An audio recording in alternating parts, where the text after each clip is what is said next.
Hey, Brendan, just want to say thank you for coming to the podcast. Necessity versus commodity. As most people know, the reason why I started this was to do interviews and have conversations with sales reps, business owners, marketers, people that are providing a service that's higher than everybody else out there, even if they might not have as well of a known name as some of the top gurus out there.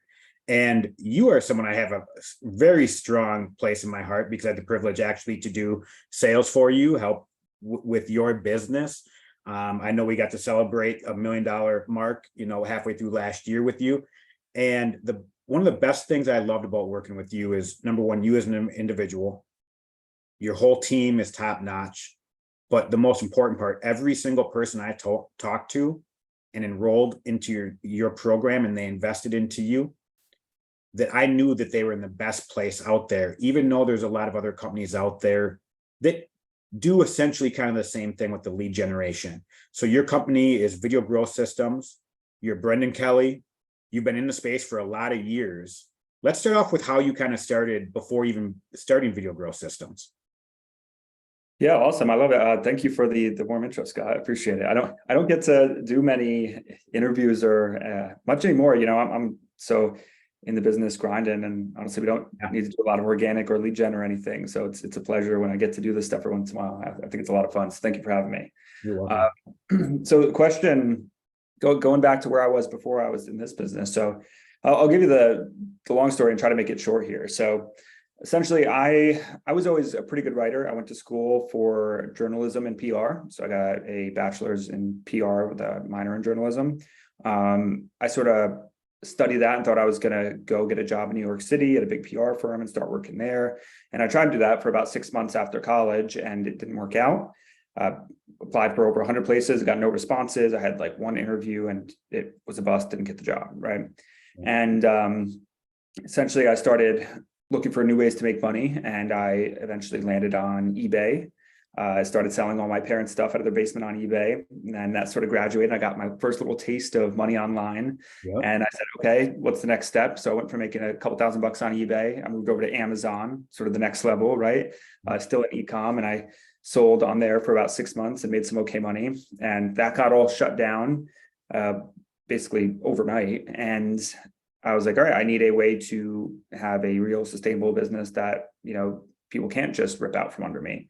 So I went and discovered more stuff on marketing psychology, behavioral psychology. I got into funnels and all that stuff, just consumed and learned a ton over a couple of years, and eventually found and got into copywriting just naturally when I was trying to help people with their funnels and optimization, things like that. I ended up writing a lot of webinars. I sort of got my name in the industry writing webinars and had a few very successful webinars that I've done millions and tens of millions to date. And then, it got very unsustainable, just writing 300 slide deck presentations that were 2.5 hours long, word for word for word, once a month, So we sort of adjusted our model a little bit. I was still doing copywriting, still doing presentations, and we grew the team up over the past several years, and that's the model now. So essentially where we sit now is pretty much all done for you marketing for call funnels. So maybe it needs to generate sales calls for the business. And we even do this sales side too, which as well. So we do all the strategy, copywriting, funnel builds, design, tech, ads, launch, scale, and then book those calls, and then actually take our own team and convert them on the back end too. There's sort of the last 5.5 years or so in a few minutes. Well, yeah, and it shows like your journey, which I always love to find that out, because it really gives some insights of what you've experienced, where your knowledge comes from, and how you're actually using that skill. You had quite a journey there, and going back to the heyday of like the 2.5 hour webinar, and then the 60-minute webinar, right? And you, as you stated, you've written some webinars for people that are very, very successful, multiple 7 figures. They're using the same webinar that you wrote for them 4 or 5 years ago. Yeah. And you've continued to do that with person after person. And that's why I always felt so confident whenever a client would invest in working with us, that I knew that they're in the best place. They weren't going into one of the programs. In some businesses it works fine for, right? you go into a program, they're going to tell you, hey, we're going to build you out a funnel, blah, blah, blah, blah. And people are going to start showing up in your calendar. The thing that makes you so unique, why you and I connected right off the bat, because I had my own high ticket offer. I knew the struggles of being in some programs where it's cut and paste, right? Yeah. You and I both know, and I think any business owner truly knows this deep down inside. If you're using the same framework, copy word for word, essentially for 500 different niches, 500 different coaches for each niche, how can you expect everyone to be successful? Because everyone's saying the exact same thing. Right. Now, you and your team, when you meet with a client, and you guys sit down with each client for 2+ hours at the very beginning, just so you can go back and craft an offer, and that person just sits back and waits. What made you decide to do that model of really that much of a hands-on approach, that much high touch, that much really focused on making sure that you're positioning the client correctly and specifically to them, not just like what so much money other people do just to scale faster and collect a bunch of money? Why did you decide the route, I'm going to focus on the client's success rather than my own? I mean, I feel like, well, first of all, on the last part, your client success is attached to your own, right? Because the more people are successful, the more money you'll make. And, when it came down to it, it was like, you have to, the way that my business has grown, right? Because like I said, I started out as just a writer, and the big problem there, and I'll get around to the actual answer here, but the big problem when you're a copywriter is that if you don't have your hands in the other part of the business, you sort of just write something, and I would go off and I would take an entire month and write, literally 2.5, 3 hours, put my entire heart and soul into these projects, writing webinars. And then I would go deliver it to the person for a flat fee. I didn't have the courage to ask for, royalties back then and didn't know my worth. But so you hand it off, and then you check in a couple weeks later and you're like, hey, how's it going? And they're like, oh, we haven't launched it yet. And then a month later, oh, how's it going? Oh, we still haven't launched it. And then it never does anything, right? Yeah. It's like, that was frustrating. So at a certain point, it's like, all right, well, if you're not going to launch it, like, let me at least build the funnel and we can get it up, right? And then it was like, all right, well, now we have the funnel and we have the webinar, but we don't have traffic. And it was like, all right, well, I guess I'll just go learn how to drive traffic too. So I'd go learn how to run ads. And then it was like, all right, well, in order to run ads, we need to learn how to write ads. We need to learn how to produce them and create graphics, videos, and things like that, and record and video edit. So it was like, start out with one skill, and every time I handed it off to the client, they would go screw their piece up, right? And that's how the business is growing. Because first I was a copywriter, then I was a copywriter and a funnel builder, which obviously meant the tech involved too, some design stuff. And then I went from copywriter, funnel builder to ads person. So we had all that stuff. And then, we had the full agency for the past several years. And the biggest problem was we would book a lot of calls for clients.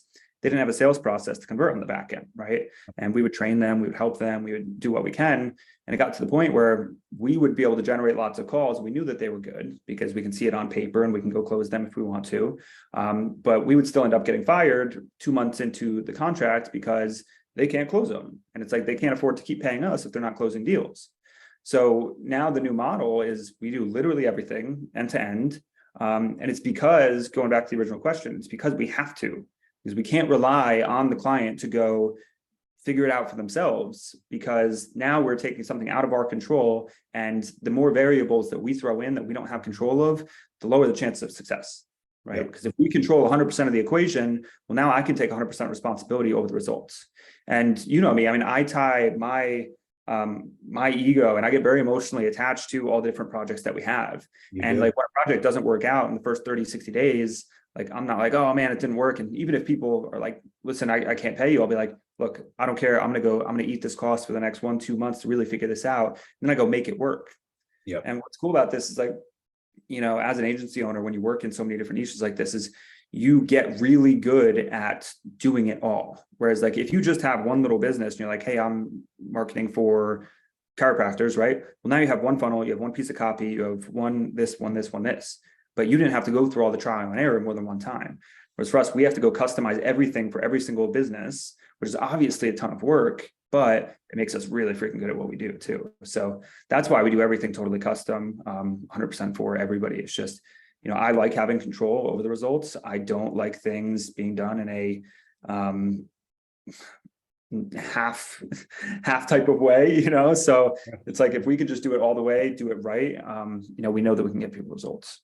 So when you bring up multiple different major gold nuggets right there, and I hope people picked up on. So I'm just going to name three of them. The funnel build, that's tech, that's easy, but the tech is never going to get you the result. It's what actually put into the tech, right? So you run a blank landing page, well, it's never going to get a result. Poor written landing page, never going to get a result. And you guys, when you build out your funnel, it's essentially the same things for every client, but that saves most clients 10 to 20 hours in a week just building funnel. Yeah. So taking that is huge. But the writing portion, you guys are writing every single piece. And a lot of people that get into some of these other programs, they don't realize, hey, they're going to give you like 2 ads, 1 landing page, 1 version of a VSL or a webinar, and a generic thank you page. You guys are going through testing each page, each piece, like testing just the subject line, the hook, and testing that out. I mean, there's so many different pieces there that you guys are changing to dial that in. It's huge. That's a game changer in itself. But you and I've had the conversation, and I was working with you at the time when you went to we're adding the sales piece as well. Yep. Because remote sales is hard. I don't care who you are. And majority of coaches and business owners out there, they're not a good sales individual. Yeah. And a lot of the sales reps out there, it takes them 6 to 12 months to really ramp up and get good. And most business owners don't have that time. Yep. And that's key because you're controlling everything in the piece. And on top of that, you're customizing around everything else. You have some really, I don't want to say strict criteria of who you work with, but I had a fitness background, right? And some of the people that we talked to, they had the dad bod type of offer. It was someone we actually turned away, say, hey, our offer is not going to work. So the people that you really want to work with, who is like your ideal client, because you know that you're going to be able to make this extremely successful within the first 60 to 90 days. Who is that person? Yeah, sure. And I want to highlight one thing on the sales side, just since you brought it up too, is going off of like going the extra mile and doing everything for clients. Like the reason that clients weren't successful with the calls is because they didn't have a sales process to follow, right? Number one, that's step one. They weren't taking a lot of calls. They weren't following up. They weren't double dialing people when they don't show. They weren't shooting them texts and emails. They weren't following up the next day. They weren't calling again. They weren't listening to their own calls back and figure out what they're doing right and doing wrong. They're not showing up to the sales training. They're not doing role plays with other people. They're not, secret calling, secret shopping other programs. They're not, drilling their objections. They're not drilling their pitch. Like they're not doing reporting, looking at their own stats, right? It's like all of these things, that's all the stuff that you need to be doing and a handful more in order to actually be successful in sales, remote sales, and have a sales team, right? And that's why, again, you have to go the extra mile. We have to do it for everybody. Like I personally, on these handful of accounts that we're launching on the sales side, I am literally going from scratch, booking the calls from our funnel and personally jumping on the phone and acting as the sales rep for all these clients. I'm doing that for a month, writing out all the scripts, optimizing the scripts, getting all the objections, revising the scripts, setting up all the sales SOPs and everything. And then now that I can see that I can close 15, 20, 30% of these people, now I go look for a sales rep. I have the process built out already. I can go say, hey, here's an appropriate on-target earnings for you. And I can bring them in at that point, right? But only after all of that hard work was done for the entire month of me personally doing it. So that's just one thing on the sales side as well. And we do the same thing. I'm glad you brought that up. You and I both know what it takes to be successful in sales, and most business owners don't. And like you just said, like that sales job, I mean, even if you're taking three calls a day, that's an 8-hour job done correctly, right? Like following up and all of those pieces, the studying, the getting better. And as a business owner, you don't have the time. And I think it is a game changer when you said, hey, I'm going to add this piece, because the other thing is oftentimes what you see in business is a marketing team is blaming the sales team for not closing deals. The sales team is complaining at the marketing team, you're bringing me bad leads. And then the owner's stuck in the middle. Well, who do I trust here? And you because you don't even know what's really going on. So you'll be able to control that from point A to money collected. Every single data point, and if something's not working, you're tracking everything and go, okay, this is the reason. And you're able to fix it really, really fast. Yeah, there's nobody to blame except for us, right? Yep. When we control the whole thing, so it's like we're not going to go Correct.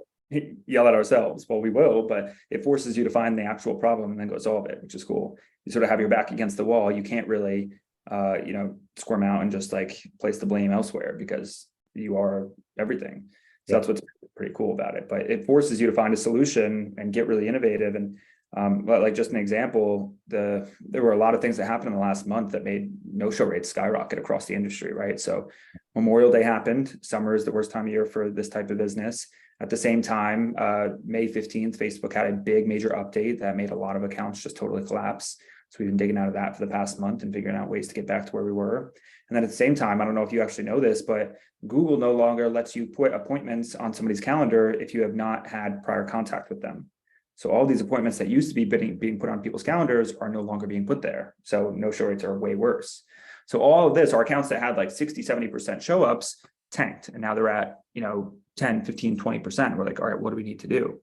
Yeah. So instead of just saying, oh, well, the leads suck and all that stuff, we have to go figure out a solution because again, we're both sides of the equation. So Okay. what do? We get really innovative. And we're like, all right, now we're going to dial every single scheduled call the day before and the day of the appointment, try to get in contact with them and do a preliminary, almost like a setting call. We ask them like 5-6 questions and then re-qualify them and then resell them on the idea of showing up to the call. So that happens to every single call. Now we're also sending out personalized videos from the guru as soon as the call is booked and it says their name and they have to go actually film it. We're also setting up a ringless voicemail from the guru. We're also just changing up ad strategies a whole lot and doing different placements and stuff. So there's like 4 or 5 things that we had to do because, when we're on a rev share with these people, it's not like we're charging a retainer because we're doing everything. And that's my whole pitch is like, we do everything. If I don't perform, we don't get paid, right? And I'm willing to put my money where my mouth is and lose several $1,000s a month if we're not performing. Yeah. So I had to go into gear, solve that problem as fast as freaking possible. So that way we can get back performance and, start making money again. Yeah. You bring up a really kind of interesting point through that as well. And, staying on the sales part of it is you jumping on an account first.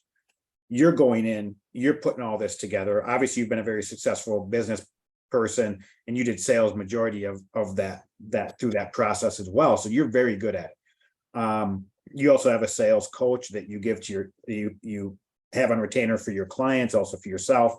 So those pieces are all really good. The big thing we see in marketing over the past couple of years, it's turning into the same thing from like 5 years ago. Hey, we'll book you 100 leads a month, no problem. Right? And how generic that is. Who cares about leads? I want quality people coming on my calls. Magically putting a setter and a closer in your business is not going to fix it either. Having the marketing piece up front to bring in the right people, but having a quality closer that's actually been on offer like that has had success, is actually skilled, not someone that's brand new, has been on watching 30 days worth of videos and has never done a live call before, is never going to make someone successful, right? A new business with a new sales rep, recipe for disaster. So bringing on the right salespeople for your clients, how do you overcome that piece of the puzzle to make sure that you're bringing on a really good sales rep once you have everything dialed in? Yeah, so here's one, for example, about our real estate client we were working with, and we brought on 2 reps for them, 2 totally different people, because one of them was in the industry, right? She's a real estate broker right now. So she understands the entire industry really good, has never done high ticket sales though, never done any sales outside of that job that she has. So totally new world for her. And then we have somebody else who's been through all of the, online trainings and, he sold on a couple offers and whatnot. And, he's been through all the high ticket stuff, but he has 0 industry experience. So he doesn't know anything about real estate. So I come in thinking, all right, we'll see what happens. These 2 totally different people. And I think here's the big thing. There's a few different pieces. So long story short, the person who was in real estate and they're a broker right now is performing very well. Closing ratio is really good. The other person is not performing as well, not horrible, not as well. So the big thing is what she has is obviously industry experience. She already knows how to break all of the objections that can possibly come up, right? Because she's been there and done that. She literally works in the industry. So, but I think the bigger thing is that she has so much freaking conviction behind what she's actually selling and helping people do, because she's an investor herself. So she's been there, done that, has experienced it, has rentals, all that. And she can literally say, here's exactly what I did and how it changed my life and what it can do for you, right? And she can say that from the heart. And she doesn't have to do it for a commission. She doesn't have to do it because she knows that the best possible thing that she can do is go sell that person that product. Right. And it's not just trying to make the commission, but she's like, look, if you literally get into this, like I've done it, I promise you will change your life for the better. And here's what it'll look like. Here's what it'll do. And she truly believes that. Right. So to answer the question, I think the most important thing, regardless of training, is getting somebody who's really bought into the solution and not skipping that part. Because, when I first started hiring, I was like, all right, you got to understand sales. You got to be, you have to sold on an offer. You've had to make sales before, all that. You have to have experience, right? And now I think it's not even so much you have to have sold on a similar offer as much as like you have to be really bought into the idea. And the best way to do that is to actually use it and get results. Right. That's why sometimes the students can be the best sales reps for a program. It's not because they're the best salespeople, but it's because they genuinely believe it. Yeah, it's the confidence you have and as you're talking to somebody about it. And I see that happen a lot with the sales reps that fail. They don't believe in what they're selling. 80% of communication is nonverbal. So that person is naturally feeling like, oh, dude, this person doesn't believe in this at all. And that immediately going to start a sales resistance process there. And so her having that conviction, it's going to come out in that conversation, and it's going to obviously improve the sales rate at that point. I think just that's the number one thing that I've seen so far, because the technique and the strategy and all that, it's important. But I think a person with conviction, with true conviction, and they're bought into the offer can still sell and be successful selling a product without the strategy and the techniques and all the sales stuff. But I don't think that a person with all the sales stuff that doesn't believe in the product will ever be successful long term. Right. And I'm going to name drop Blake, talking about the offer we were just on. It's a very cool thing, and it shows the ability you guys have at Video Growth Systems. Blake has a real estate offer. He never made over $100,000 in a year with his offer. We launched at the beginning of December. He makes $100K in his first month. The second month in, he clears $120K, and he can't take sales calls anymore because he's got to worry about fulfillment. And that's where we step in to take those, and then you scale at that point. Now, I'm not saying every client you have that's been stuck at $100K a year is going to magically go to $100K a month. And that doesn't happen just with sales. That really happens with the proper marketing, messaging, and process up front. That's one thing that makes you guys super unique and powerful. So going through that process, why do you think when you work with a client that you're able to really say, hey, and I always love this about going through the process with everybody we were talking with, we'd be able to say, hey, this is what you're going to look like. It's going to be cost per call. So if we're closing at 2 out of 10, this is going to be cost per client acquisition. And we always had those numbers pretty spot on. It might be off a little bit, right? Now, if we get you up to a 50% close rate, now, do we just scale you at that point? Why do you feel that the time that you spend in creating the offer, why do you think that's such an important piece to a client's success and you doing it for them? Yeah, so let me go back to your question from a few minutes ago that I bounced around first, because it sort of ties in now. So you said, who's the ideal person that that you can really scale up and will be successful, right? And I'll answer that first because I think it's still relevant. So essentially what we want is a B2C make money offer that ideally is unique in some way, right? We can create the uniqueness and sort of fabricate it if we need to, but if it is genuinely unique, that's better. If there's not a lot of competition, not a lot of people doing the exact same thing. So let me explain why. Number one, B2C, especially when you're running ads, okay? Now, B2B, there's just a lot more competition. It costs about twice as much to get in front of the same person. There's people out there with these crazy ad budgets, they can afford to spend 3, 5, 10, 15, 20 grand sometimes in order to get that customer. Right. And it's like very difficult to compete with unless you have the same ability to do that. Okay. And then A make money offer is ideal for us just in our marketing because we want to be able to charge 5 to 10 grand. And it's very difficult to justify for most people spending 5 to 10 grand on something. Let's use a relationship offer, for example, right?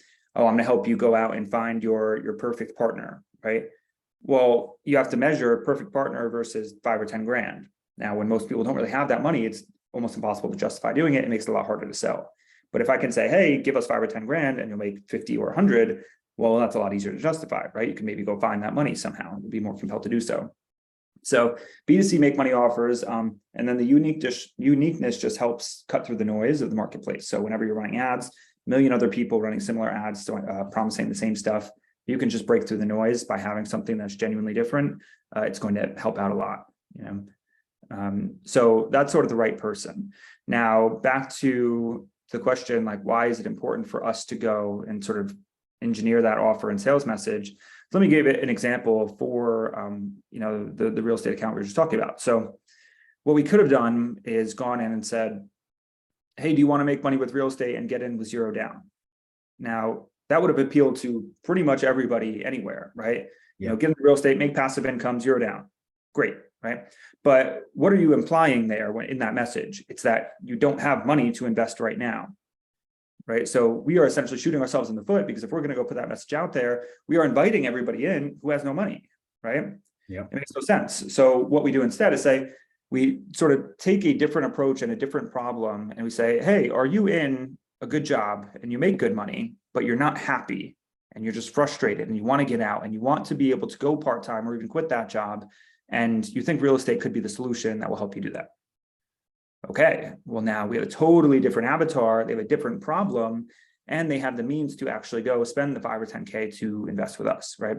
Because they are not coming in saying, oh, I'm on my last dollar and I need a way to make money. They're coming in saying, I make money, but I'm not happy. I'm frustrated. And therefore, it's going to be a lot easier to pull the 5 or 10K out of those people. And that's one thing that you were always a master of.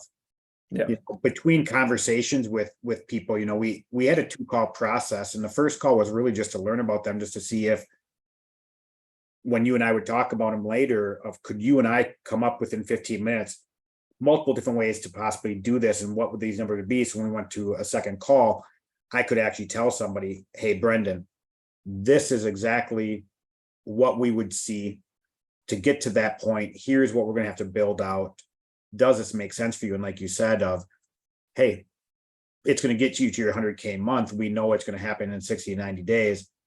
And the confidence that we both know that we'd be able to do that for the client was huge for them, because we've done it before. Now, the other part is because everything that you do is essentially 90% done for you. There might be little parts like they need to record a video or little things of that nature. But that personal touch separates you from everybody else. But that's that missing component to where other people, when they've come to us, I'm saying us still, when they would, invest with you, that they oftentimes had been burned by 1 or 2 of these other companies that essentially is doing, let's just say that, quote unquote, the same thing. But in reality, it's a far different thing. The way I always like to kind of explain it you can go to McDonald's and order up the dollar menu, or you can go to the finest steakhouse in your city, pay $75 for a steak. Both are cow. The value, the experience, and the actual what you're going to get is far, far, far superior from one to the other. And, we kind of were talking before we started this, we were kind of just catching up, and talking about that we see kind of a change happening right now in the marketplace. What is some of those changes you're seeing? Because running ads, high ticket, going to a funnel, going to a webinar, VSL, whatever it may be, jot form, low ticket, we're seeing a big change in the high ticket realm. So what are some of the things that you're seeing? Yeah, I mean, I think like we've been running this exact model for the past 4 years or so. And just as it's gotten more popular, it's changed up quite a bit, right? Because now everybody's seen it before. Everybody's watched the VSL. Everybody's booked a call. Everybody's bought one program. Everybody's been burned once or twice or 3 times, right? So the trust just in this model has gone way down. Everybody knows what they're getting. There's no curiosity in it anymore. There's no mysticism behind what you're getting, right? Everybody knows you watch the video, you book a call, You jump on the call, you get pitched a 5-10K program, and then you jump in the program, you get a course, and then you get like a coaching call once or twice a week, right? That's the industry. So everybody's been there and done that once or twice now. So I think we're going to have to go back to, the way it was 5 or 10 years ago, where it's like, you genuinely have to build the value before you invite people to do that. And it's just going to be inefficient not to. Not that this VSL or the straight to high ticket model won't work anymore, because it does. We're having success with a ton of people. But if you can supplement it with lower ticket stuff that does build trust, it's just going to make the back end way more powerful. So instead of running straight to this call funnel, which we'll continue to do, but we might drive everybody else who doesn't book a call into the group or into the community, right? And go do a challenge over there and provide value and do lives and all that. And it's just, there is a whole subset of people, which is the majority, that are going to need some extra nurturing before we push them through that. And that's just the reality now. Yeah. So I think that's going to be the next branch of our agency, is not just doing the marketing on this call funnel, not just doing the sales, but now how do we take these leads that have not converted, nurture them even further, go set up a group, a community, a membership, a challenge, something like that, so we can keep engaging them, build that know, like, and trust, and then re-engage them and get them back on the phone.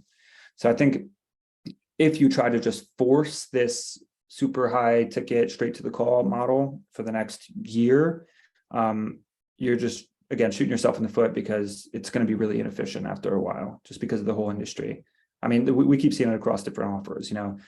Everyone's so jaded by just being burned once or twice, regardless. It used to just be like the dentist and the chiropractors, but now it's all the fitness people. Now it's all the, even the trading niche, even the real estate niche, like all of these relationships, even all these niches that were really green have now been saturated with high ticket offers, and there's nothing new anymore. So you're going to have to go back, build that trust, and then ascend them accordingly.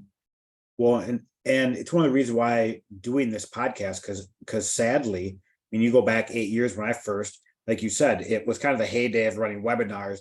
Not a lot of people were doing it. It was pretty new.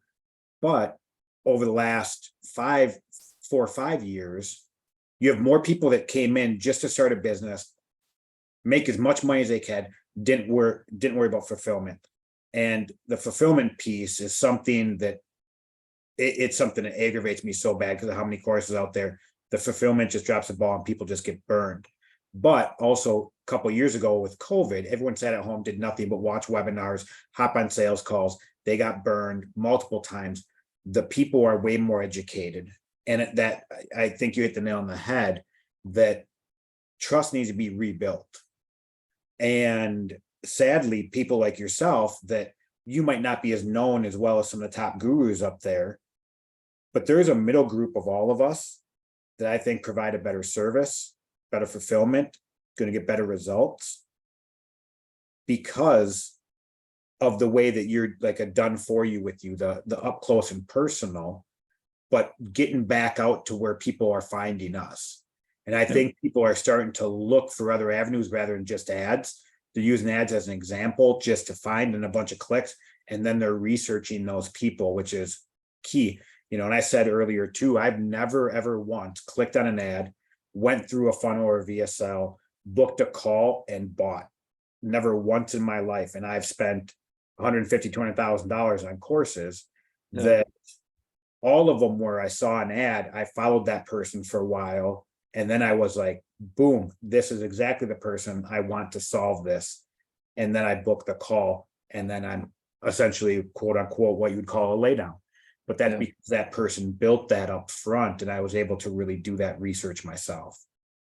Yeah, I think that's massive. And the way I look at it for anybody listening is like, it's an opportunity, because I always say this, right? Most people suck.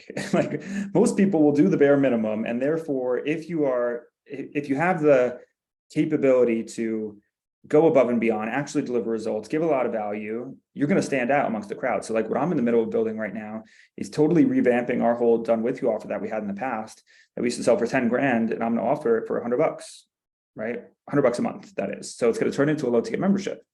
And it's great because I can get a ton of people through, get the volume through, build a ton of value. It's stuff that I'm not selling right now anyway.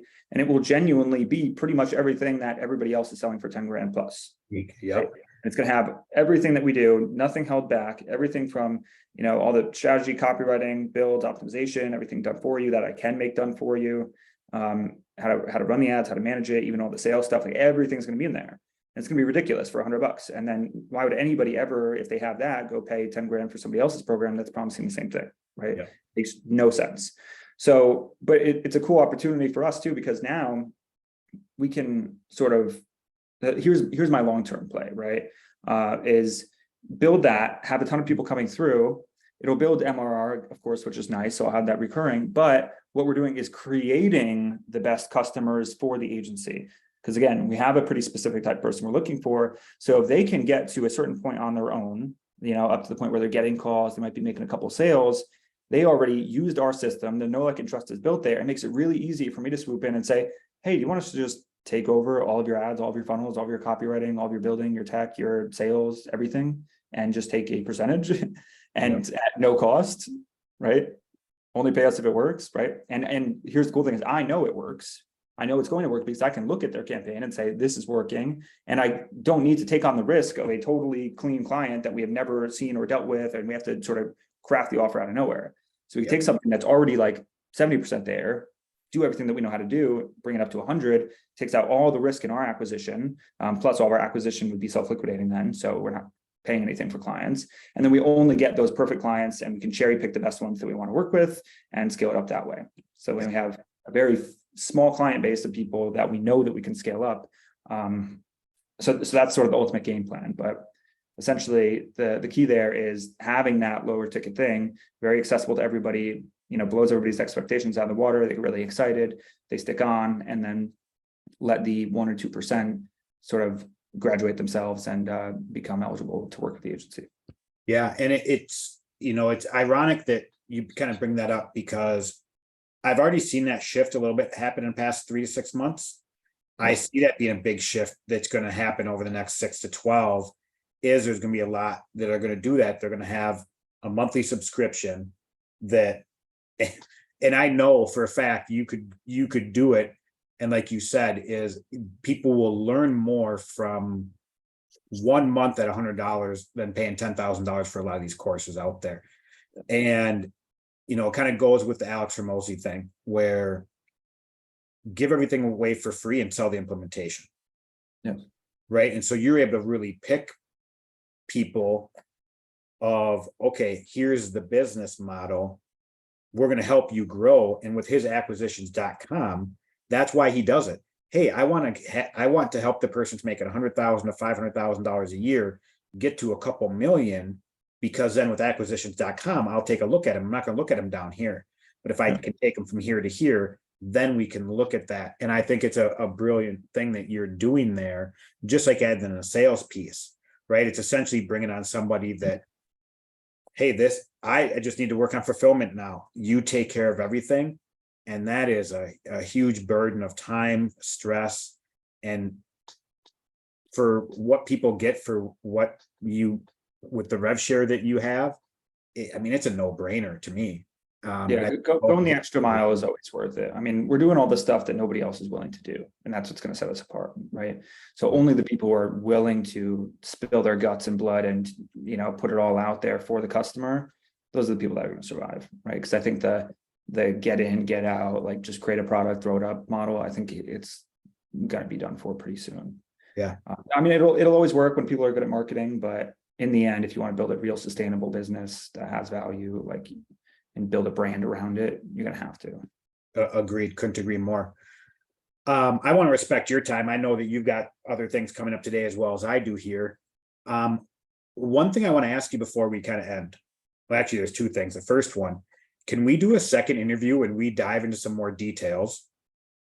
And then second thing, is there anything that you want to add specifically to say before we kind of jump off this interview?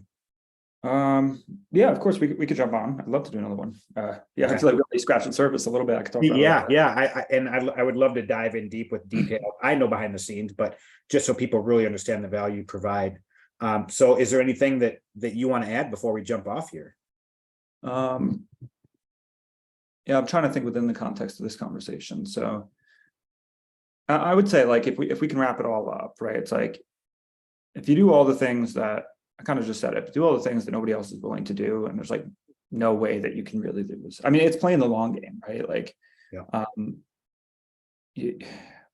If you want to build something with real value in long term, you're going to have to, because all these people that are just building the half level programs where they're thinking about themselves. And when we have clients that come in and things don't work out, even if they're mad at us, even if they're not paying us, even if they're all upset, right, we will go do everything that we need to do and work twice as hard to go make sure that we do right by that person and make sure they get results.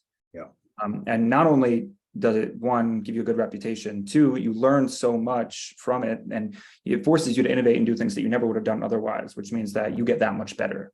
Like, I can't tell you the amount of things that we found that work really good because we were in a situation where we needed to make it work. Correct. Yep. So that's why I love being an agency owner, kind of like I talked about in the beginning, is like when you're just trying to stack up your skills and figure out what you're good at and stuff, like to be able to just jump into all of these different businesses and niches and learn about them and experiment and try and test and fail and test and fail and test and fail and succeed. And, it's like you get so many reps in by doing that, as opposed to just having one business where you do the marketing thing once and it's just, you get this whole scope of experience that you can't get unless you are a service provider working with everybody. So that's what I like. And with you having to go through all that experience, I mean, the wealth of knowledge you have is easily 20-fold compared to majority of other agency owners out there. And Yeah, I mean, clients are going to get 100% and 100 times the value having you do stuff than just going through a course material, for sure. Yeah, I mean, you build up all these skills and you'll never be broke again, right? Like, you'll never not be able to sell. You'll never not be able to market. Yeah. Never not be able to run ads. Like, I can go, if I wanted to, fire my whole team right now and go be a copywriter and make multiple six figures by myself, right? And I know that. And at any moment, I can go do that if I needed to. And it's because I've been able to just poke around in all these different industries and get some success here and here and here and here and here. And now I have the confidence to go charge crazy amounts of money just to go write something and take royalties and know that it's going to work and get paid. So, yeah. I don't know if that's the message you were looking for, but yeah, no, I couldn't agree more with you. And you and I both know each other really well after working together for as long as we did. And you have the same desire to learn more and to fail quicker, like I do, because that's how we all up level, not just ourselves, but to be able to make sure that our clients are that successful also. Yeah, and I think, Scott, one thing about you is, you were always my favorite sales guy because you hold the highest integrity out of any sales guy I've ever seen, where it's like you genuinely, even if you can close this guy and it's a lay down and you're going to go make $3-5 grand out of it, you're going to say no if you know that he's not the right fit, right? And the same thing here, where if we have somebody who's failing, we're not just going to let him go and be like, oh man, on to the next. No, we're going to do everything we can to go make it right. And you learn a lot out of that. So thank you. Yeah, no, I appreciate you saying that, man. I really do. So I know we left the door open last time, and I know our paths are going to cross again in the future, and I can't wait for that to happen. And I would always love to help you any way possible, that. And yeah, I do want to do a second call and dive in deep to what you do so people can really understand that, and just to have an hour of deep dive. I think there's a lot of people that I know that are starting to watch some of these videos, and I get some comments like, oh my gosh, you guys need to go deeper into some of the business type of stuff, because there's a lot of individuals out there, and you have so much knowledge. You and I both do. So I appreciate it. And let's figure something out here in the next month. And I'll be in touch over the next few days. I'm glad to hear everything that's kind of going on with the agency and how everything's going, and congrats to all your success and all the client success. And make sure to tell the team hi tomorrow morning too for me, will you? Yeah, you got it. All right. Thanks, man. I appreciate all your kind words. And I'd be happy to be back soon and we can go deeper. Yeah. Sounds good, Brendan. Have a good rest of your day. All right. Thanks. See you. Bye.